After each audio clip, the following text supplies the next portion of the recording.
be honest, choosing your next car isn't as simple as it used to be. 10 years ago, it was mostly about brand, color, and how good it looked in your driveway. But today, we've got three very different worlds colliding: gasoline cars, hybrids, and full electric vehicles.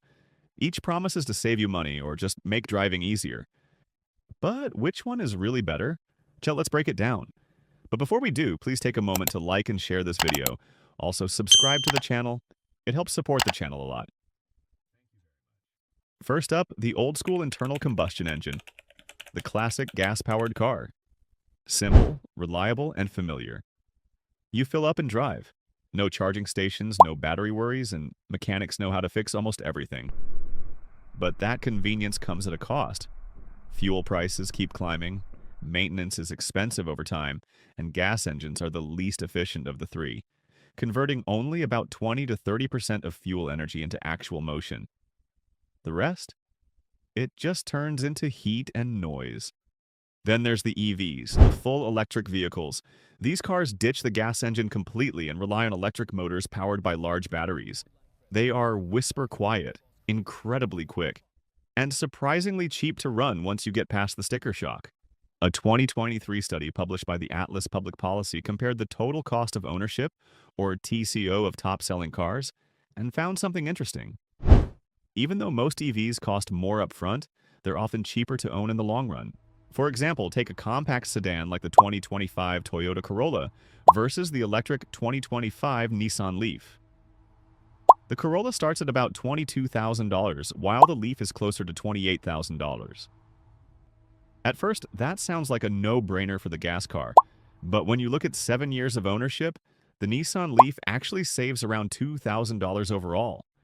That's because you'll spend roughly 43% less on fuel and 39% less on maintenance. In a bigger class, the difference gets even more dramatic. The 2025 Hyundai Ioniq 6, a fully electric sedan, beats the Toyota Camry Hybrid by over $3,000 in 7-year costs. The EV's fuel costs are more than 50% lower, and maintenance is almost 40% cheaper. And if you move up to SUVs, the savings explode. The 2025 Chevy Equinox EV, for example, costs about $33,600 upfront, $5,000 more than the gas version. But over 7 years, it saves you nearly $9,500. That's over $1,000 a year in your pocket. The EV version costs about 6 cents per mile in electricity, while the gas version burns through 13 cents per mile in fuel. It's the clearest case where electricity beats gasoline hands down. Even luxury mid-size SUVs show the same trend. The Tesla Model Y compared with the Jeep Grand Cherokee saves around $8,100 over 7 years. That's despite the Tesla's higher sticker price. You'll spend 68% less on energy and nearly 40% less on maintenance. Now, not every EV wins. In the pickup truck category, the Ford F-150 Lightning, though a technological marvel, still costs more to own than the regular F-150 gas model. Over 7 years, you'd actually spend about $2,400 more owning the Lightning, mainly because of its higher purchase price and faster depreciation. But even then, the Lightning still gives you half the fuel cost and lower maintenance. So, if you keep it long-term, it may still catch up eventually. Of course, these savings depend heavily on one thing: how you charge. EVs are cheap to run only if you can charge at home. A full charge from a regular outlet or a home level 2 charger costs around $400 a year in electricity. But if you rely mostly on public fast chargers, those savings evaporate fast. Charging publicly can be 3 to 5 times more expensive than home charging. So what if you want better fuel economy, but you're not ready to deal with charging? That's where hybrids come in, the middle ground between gas and electric. Hybrids like the Toyota Prius or Honda Accord hybrid use both an engine and an electric motor to work together, recovering energy when you brake and helping you go farther on every gallon. On average, a hybrid costs only a little more upfront than a gas car, but it gives you solid fuel savings every year. For instance, if a gas car costs $28,000, a similar hybrid might be $30,000. But while the gas car burns about $1,500 a year in fuel, the hybrid uses closer to $100 to $200. Maintenance is almost the same, maybe $700 a year instead of $600, but over time those fuel savings add up. According to Department of Energy data analyzed by Autoblog, hybrids are actually the cheapest to own overall for the average American who drives around 15,000 miles per year. They hit that perfect balance. Low running costs, no charging hassle, and proven reliability. That said, the financial break-even point can vary. In one example comparing a gas Toyota RAV4 and its hybrid version, the hybrid costs $4,000 more upfront, but saves only about $4,100 in fuel over 10 years, meaning you'd need to keep it more than a decade to truly come out ahead. So hybrids make the most sense for people who plan to keep their cars for a long time, or those who drive a lot every year. Now, hybrids come in a few flavors. Regular hybrids, the kind you never plug in, just recharge themselves as you drive. Plug-in hybrids, or PHEVs, let you charge up for short electric-only trips, usually between 40 and 100 kilometers before switching to gas for longer drives. And then there are mild hybrids, which use small electric systems to assist the engine, but can't actually drive on electricity alone. Regular hybrids are the sweet spot for most people.